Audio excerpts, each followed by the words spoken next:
राधे राधे, प्रणाम प्रिय मिथुन राशि के दर्शकों। यही 16 दिसंबर 2025 से लेकर 13 जनवरी 2026, यही 16 दिसंबर यानी कि वर्ष का अंतिम महीना चल रहा है 2025 का, और इसी 16 दिसंबर को होने जा रहा है सोने पर सुहागा।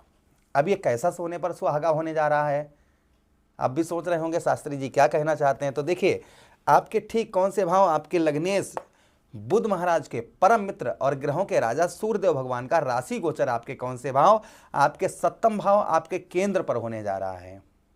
ये वर्ष का सबसे बड़ा बदलाव अर्थात जो है यह गोचर मिथुन राशि के दर्शकों के लिए बहुत, अब मैं जितना भी कहूं उतना कम है कि नए नए बदलाव, क्योंकि इस बीच में 11 जनवरी 2025 को सूर्यदेव भगवान अपने ही नक्षत्र उत्तराषाढ़ा नक्षत्र में प्रवेश करेंगे।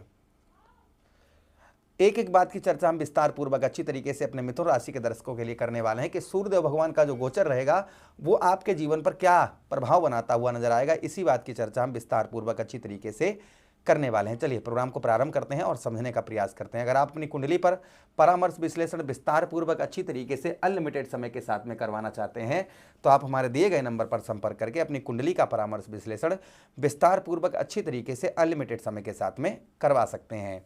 चलिए अब समझने का प्रयास करते हैं। देखिए, आपके सूर्य कौन है, आपके लग्नेश बुध महाराज जी ने सूर्यदेव भगवान को आपका तृतीयेश बनाया, आपके तृतीय भाव का स्वामी बनाया है। अब तृतीय भाव के स्वामी आपके सप्तम भाव पर जाकर बैठे हैं अपने मित्र देव गुरु बृहस्पति की राशि में। तो सबसे पहली चीज जो आपके दाम्पत्य वैवाहिक जीवन में जो परेशानियां आ रही थी, यानी कि पति पत्नी के बीच में बहुत ज़्यादा लड़ाई झगड़े, बहुत ज़्यादा तू तू में ये चीज़ें हो रही थी, यानी पत्नी के साथ में आपके रिलेशन अच्छे नहीं चल रहे थे, आप कहीं रह रहे हैं, पत्नी कहीं रह रही है, ये चीज़ें चल रही थी। इन चीज़ों में आपके काफ़ी सुधार आने वाला है, यानी कि दाम्पत्य वैवाहिक जीवन में जो परेशानियां आ रही थी वो सबसे प्रथम वो आपकी दूर होंगी। उसी के साथ ही साथ में जिन लोगों का विवाह वगैरह नहीं रुक पा रहा था, विवाह वगैरह नहीं हो पा रहा था, अड़चन आ रही थी, तो इस बीच में अगर आपका विवाह वगैरह आएगा तो वो विवाह आपका रुक भी सकता है और संभवतः ही हो भी सकता है। ये भी प्रभाव देखने को मिलेगा। उसी के साथ ही साथ भाई सोने पर सुहागा इससे ज़्यादा क्या हो सकता है। तीसरी मैं यहाँ पर अगर भविष्यवाणी करना चाहूँगा, तृतीय सप्तम भाव पर जा रहे हैं, केंद्र पर जा रहे हैं सूर्यदेव भगवान। भाई सूर्यदेव भगवान क्या है, आपकी आत्मा यही सूर्य है, आपकी आत्मा यही सूर्य है। पिता के कारक हैं सूर्यदेव भगवान, मान सम्मान यश के कारक हैं सूर्यदेव भगवान, गवर्नमेंट जॉब के कारक हैं सूर्यदेव भगवान, प्रेम प्यार के कारक हैं सूर्यदेव भगवान, साहस पराक्रम के कारक हैं सूर्यदेव भगवान। और सप्तम भाव पर आपके जा रहे हैं तो सबसे पहला जो बदलाव आपको बताया है कि दाम्पत्य वैवाहिक जीवन को ठीक करेंगे। साथ ही साथ में आपके व्यवसाय के क्षेत्र, व्यापार के क्षेत्र में जो अभी तक आपके वृद्धि नहीं हो पा रही थी, व्यापार में कोई भी आपके बढ़ोतरी नहीं हो पा रही थी, व्यापार में कोई भी आपको सफलता प्राप्त नहीं हो पा रही थी, तो संभवतः ही व्यापार के क्षेत्र, व्यवसाय के क्षेत्र में आपको उत्तम अच्छी सफलता आपको प्राप्त होती हुई नजर आएगी। जो आपके व्यापार के क्षेत्र, व्यवसाय के क्षेत्र, क्योंकि सप्तम भाव हमारा क्या हो जाता है, सप्तम भाव हमारे व्यवसाय का स्थान, हमारे व्यापार का स्थान होता है। तो व्यापार के क्षेत्र, व्यवसाय के क्षेत्र में आपको उत्तम अच्छी सफलता प्राप्त होती हुई नजर आएगी। ये पहला प्रभाव आपके ऊपर और आपको देखने को मिलेगा।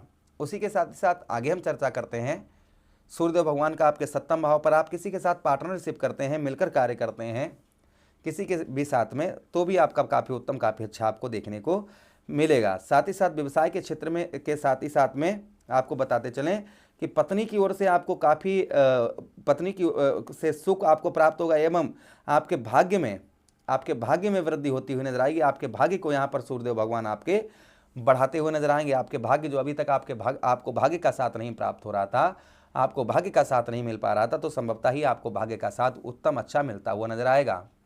और भाग्य का साथ आपको मिलेगा तो बहुत सारे आपके कार्य भी जो आपके सिद्ध नहीं हो पा रहे थे वह कार्य आपके सिद्ध होते हुए नजर आएंगे। उसी के साथ ही साथ आगे हम चर्चा करते हैं जो प्रभाव और आपके सप्तम भाव पर आपको देखने को मिलेगा। यहाँ पर सूर्यदेव भगवान का जो प्रभाव आपके ऊपर देखने को आपको मिलेगा, यहाँ पर सप्तम भाव पर आप किसी के साथ मिलकर पार्टनरशिप करते हैं, मिलकर कार्य करते हैं, तो भी काफ़ी उत्तम अच्छा आपको लाभ देखने को मिलेगा। यानी किसी के साथ आप पार्टनरशिप करते हैं, मिलकर कार्य करते हैं, तो काफ़ी उत्तम, काफ़ी अच्छा आपको देखने को मिलेगा। उसी के साथ ही साथ आगे हम बात करते हैं सप्तम भाव पर कि संतान का भी सुख, आपको जो संतान का सुख प्राप्त नहीं हो पा रहा था, तो संभवतः ही आपको संतान का भी उत्तम अच्छा सुख आपको प्राप्त होता हुआ नजर आएगा। संतान की ओर से कोई भी आपको हेल्प प्राप्त नहीं हो पा रही थी, संतान की ओर से कोई भी सुख आपको प्राप्त नहीं हो पा रहा था, तो संभवतः ही संतान की ओर से आपको उत्तम अच्छा आपको सुख प्राप्त होता हुआ नजर आएगा। सूर्यदेव भगवान के पास में एक दृष्टि भी है। कौन सी दृष्टि है? सप्तम दृष्टि। सप्तम दृष्टि से आपके कौन से भाव? आपके लगन भाव पर दृष्टि पड़ेगी। लगन भाव पर दृष्टि पड़ने के कारण जो प्रभाव आपके ऊपर और आपको देखने को मिलेगा, इस बीच में आपको यश की प्राप्ति होती हुई नजर आएगी, जो मान सम्मान आपको प्राप्त नहीं हो पा रहा था, क्योंकि सूर्यदेव भगवान मान सम्मान के कारक हैं, यश के कारक हैं, इसलिए आपको जो मान सम्मान आपको प्राप्त नहीं हो पा रहा था, वह संभवतः ही आपको मान सम्मान की भी प्राप्ति आपको होती हुई नजर आएगी। उसी के साथ ही साथ भाई बहनों का आपको सुख आपको पूर्ण तरीके से प्राप्त होगा। जो आपके भाई बहन हैं, भाई बहनों से आपके रिलेशन जो हैं वो काफ़ी मधुर, काफ़ी अच्छे आपको इस बीच में देखने को मिलेंगे। और भाई बहनों की ओर से जो आपके लड़ाई झगड़े या कोई भी हेल्प उनकी ओर से प्राप्त नहीं हो पा रही थी, तो संभवतः ही भाई बहनों की ओर से आपको उत्तम अच्छी हेल्प आपको प्राप्त होती हुई नजर आएगी। यश की प्राप्ति होगी, दुख कम रहेंगे। हेल्थ से संबंधित समस्याएं जो आपको हो रही थी, यानी स्वास्थ्य वगैरह आपका खराब चल रहा था, तो हेल्थ में आपके काफ़ी सुधार आपको इस बीच में आपको देखने को मिलेगा। जो आपको हेल्थ से संबंधित सुधार आपको देखने को नहीं मिल पा रहा था, तो संभवतः ही आपके स्वास्थ्य से संबंधित आपको उत्तम अच्छा आपको यहाँ पर हेल्थ में आपके काफ़ी सुधार आपको इस बीच में आपको देखने को मिलेगा। अच्छा, हम उपाय की बात करें कि आपको क्या उपाय करने चाहिए सूर्यदेव भगवान को प्रसन्न करने के लिए, तो आपके सप्तम भाव पर हैं, तो गुरु का उपाय करें। आप रविवार के दिन विष्णु सहस्त्र नाम का पाठ करें, नमक कम खाएं, इस चीज़ का ध्यान रखें। उसी के साथ ही साथ मंगल की वस्तुओं का दान करें, दूध से अग्नि बुझाएं, यानी दूध से जो है अग्नि बुझाएंगे तो भी सूर्यदेव भगवान का प्रभाव आप पर उत्तम अच्छा रहेगा। उसी के साथ ही साथ आप जो है कुछ भी करने से पूर्व थोड़ी सी गुड़ खाएं और पानी पिएं, तो आपको उत्तम अच्छा लाभ होगा। या फिर आपको एक और उपाय बता दें, गेहूं का दलिया बनवाएं, उसमें थोड़ा सा गुड़ डालें, आप गौ मैया को खिलाएं, इससे भी प्रभाव उत्तम अच्छा रहता है। तो आशा कर रहे हैं प्रोग्राम काफ़ी अच्छा आप लोगों को लगा होगा। लगा है तो लाइक कर दीजिएगा, चैनल को सब्सक्राइब कर दीजिएगा, यह प्रोग्राम अपने मित्रों के पास शेयर कर दीजिए, हमें आदेश दीजिएगा। राधे राधे, हरे कृष्णा, प्रणाम।